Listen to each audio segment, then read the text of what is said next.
আসসালামু আলাইকুম। অবিরাম বাংলার সংবাদে সবাইকে স্বাগত জানাচ্ছি। আমি নাইম ফাথুম মুবিন। শুরুতেই বিআরবি কেবলস সংবাদ শিরোনাম জানিয়ে দেব এই মুহূর্তে হাতে পাওয়া সর্বশেষ গুরুত্বপূর্ণ আপডেট বাংলা সংবাদ। শুরুতেই থাকছে ফিল্মি স্টাইলে পুলিশকে ধোঁকা দিয়ে ঢাকা ছাড়ে দুই হামলাকারী।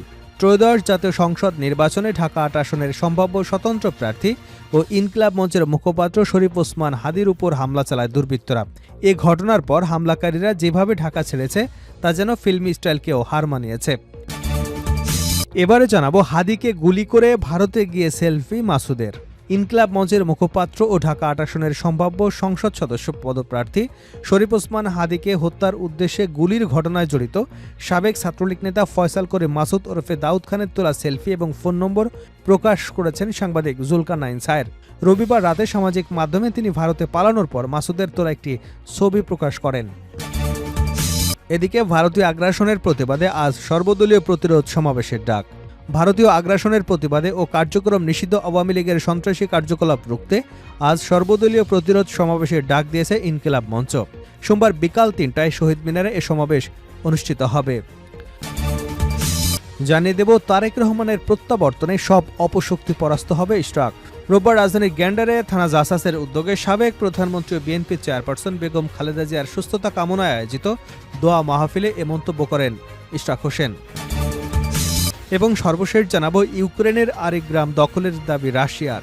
ইউক্রেনের ঝাপোরোঝিয়া অঞ্চলে আরও একটি গ্রাম দখলের দাবি করেছে রাশিয়া। দেশটির প্রতিরক্ষা মন্ত্রণালয় এক বিবৃতিতে জানায় তাদের বাহিনী হুলিয়াই পোলের উত্তর পশ্চিমে প্রায় ৯ কিলোমিটার দূরে অবস্থিত ভারভরি ভকা গ্রাম নিয়ন্ত্রণে নিয়েছে।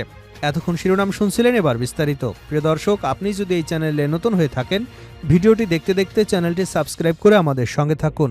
আর এই ভিডিও সম্পর্কে আপনি আপনার মূল্যবান মতামতটি কমেন্ট বক্সে জানিয়ে দিন। আর হ্যাঁ প্রিয় দর্শক, জানিয়ে দিন ভিডিওটি কোন জেলা থেকে দেখছেন। ভিডিওটি ভালো লাগলে শেয়ার করে বন্ধুদের মাঝে ছড়িয়ে দিন। ফিল্মি স্টাইলে পুলিশকে ধোঁকা দিয়ে ঢাকা ছাড়ে দুই হামলাকারী। ত্রয়োদশ জাতীয় সংসদ নির্বাচনে ঢাকা ৮ আসনের সম্ভাব্য স্বতন্ত্র প্রার্থী ও ইনকিলাব মঞ্চের মুখপাত্র শরীফ ওসমান হাদির উপর হামলা চালায় দুর্বৃত্তরা।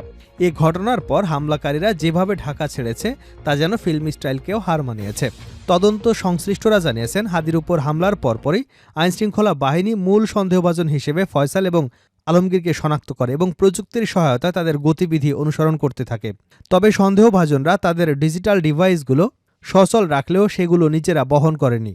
এসব ডিভাইস অন্য কোনোভাবে চালু রেখে বারবার সেগুলোর জায়গা পরিবর্তন করা হচ্ছিল। পুলিশ যখন তাদের ডিজিটাল ডিভাইসগুলোর অবস্থান ধরে ঢাকার বিভিন্ন জায়গায় অভিযান চালাচ্ছিল, তখন তারা রাজধানী থেকে নিরাপদে বের হয়ে ময়মনসিংহ হয়ে হালুয়াঘাট পৌঁছায় বলে ধারণা করা হচ্ছে। এর আগে হাদিকে গুলি করার পরই তারা পল্টনের কালভার্ট রোড থেকে মোটরসাইকেল নিয়ে নয়াপল্টন হয়ে শাহবাগ, বাংলা মোটর, কাউরানবাজার, ফার্মগেট হয়ে আগারগাঁও এলাকা দিয়ে মিরপুরে পৌঁছায়, যা কোনো সিনেমার দৃশ্যের চেয়েও কম নয়। আইনশৃঙ্খলা বাহিনী এবং ময়মনসিংহ সীমান্তের স্থানীয় সূত্র বলছে, ফয়সাল ও আলমগীর যেখান থেকে প্রাইভেট কারে করে আশুলিয়া হয়ে গাজীপুর গিয়ে সড়কপথে ময়মনসিংহে যায়, ময়মনসিংহ ব্রিজের পাড় থেকে বাহন পরিবর্তন করে আরেকটি প্রাইভেট কার নিয়ে হালুয়াঘাটের উদ্দেশ্যে যাত্রা শুরু করে। প্রাইভেট কারটি হালুয়াঘাটের ধারাবাজারের একটি পেট্রোল পাম্পে গিয়ে থামে। সেখান থেকে ৩ জন যুবক এসে তাদের দুজনকে মোটরসাইকেলে তুলে নিয়ে হালুয়াঘাটের ভাটিয়াপাড়ায় নিয়ে যায়। রাত ২:৩০ পর্যন্ত থেকে ভাটিয়াপাড়া সীমান্ত পাড়ি দিয়ে তারা ভারতের মেঘালয় রাজ্যের পশ্চিম গারো পাহাড় জেলার একটি পৌরসভা এলাকার তোরায় পৌঁছায়। সকাল পর্যন্ত তারা সেখানেই ছিল বলে জানা গেছে। এদিকে হাদির উপর হামলার পর থেকে সচর আইনশৃঙ্খলা বাহিনী। হামলার ঘটনার পর থেকে নিবিড় নজরদারিতে থাকার তথ্য জানানোর পরও আইনশৃঙ্খলা রক্ষাকারী বাহিনীগুলোর সদস্যদের চোখে যেন ধুলো দিয়ে দেশ ছেড়ে পালালো ইনকিলাব মঞ্চের মুখপাত্র শরীফ ওসমান হাদি হত্যা চেষ্টায় জড়িত প্রধান দুই সন্দেহভাজন। হামলাকারীদের অর্ধকোটি টাকার পুরস্কার ঘোষণা।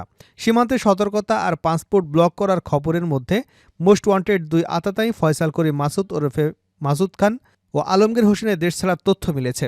তদন্ত সংশ্লিষ্ট সূত্র দুজনের পালানোর বিষয়টি নিশ্চিত করলেও পুলিশের পক্ষ থেকে এখন পর্যন্ত কোনো আনুষ্ঠানিক স্বীকারোক্তি আসেনি। হাদিকে গুলি, ভারতে গিয়ে সেলফি মাসুদের।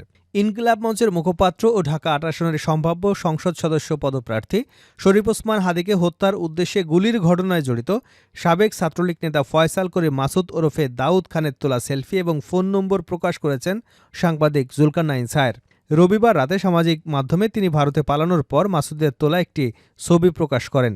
পোস্টে জুলকারনাইন সায়ের লেখেন, ইনকিলাব মঞ্চের সংগঠক ওসমান হাদিকে হত্যার উদ্দেশ্যে গুলি করার ঘটনায় জড়িত শুটার সাবেক ছাত্রলীগ নেতা ফয়সাল করিম মাসুদ ওরফে দাউদ খান এবং তার সহযোগী মোটরসাইকেল চালক আলমগীর হোসেন গতকাল সন্ধ্যায় ময়মনসিংহের হালুয়াঘাট সীমান্ত পাড়ি দিয়ে ভারতে প্রবেশ করবার পর জাহাঙ্গীর কবির নানকের পিএস মোহাম্মদ মাসুদুর রহমান বিপ্লব ফয়সাল করিম মাসুদকে এই ভারতীয় নম্বরটি জোগাড় করে দেন বলে বিশেষ গোয়েন্দা সূত্রে জানা যায়।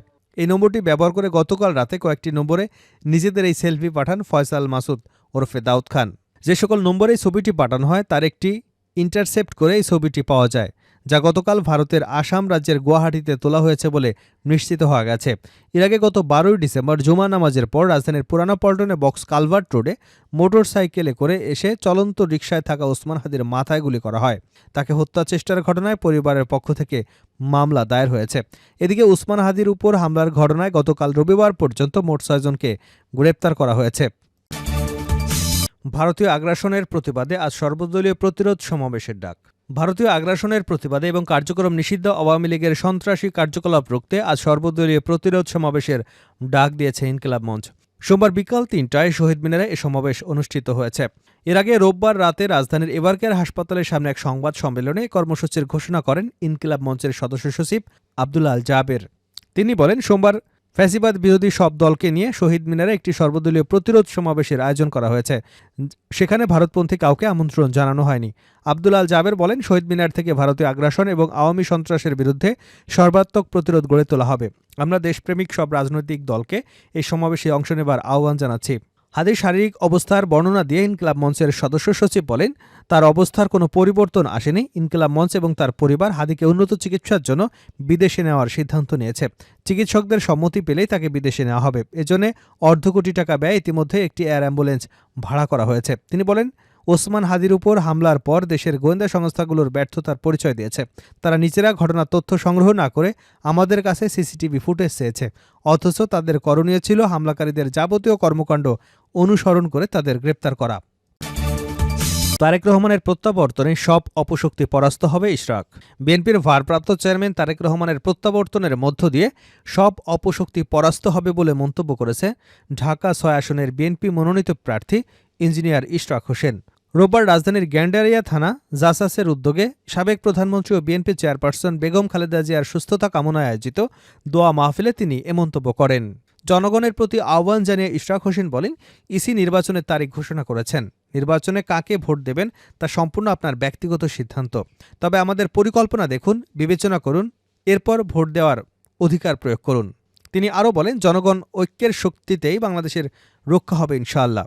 দেশের সব প্রার্থী এবং রাজনৈতিক শক্তির উদ্দেশ্য, এই বিএনপি নেতা বলেন, এ লড়াই কেবল একটি নির্বাচনের জন্য নয়, একটি বাংলাদেশের স্বাধীনতা, সার্বভৌমত্ব এবং আগামী 50 বছরের ভবিষ্যৎ নির্ধারণের সংগ্রাম। তিনি বলেন, আমাদের লক্ষ্য একটি গণতান্ত্রিক বাংলাদেশ গড়া, যেখানে দলমত, ধর্ম, বর্ণ নির্বিশেষে সবাই নাগরিক অধিকার নিয়ে ভয় এবং সন্ত্রাসমুক্ত পরিবেশে বসবাস করবে। বেগম খালেদা জিয়ার অসুস্থতার কথা উল্লেখ করে ইশরাক হোসেন বলেন, দেশের এই সংকটময় সময়ে তার মতো একজন অভিভাবকের নেতৃত্ব অত্যন্ত প্রয়োজন।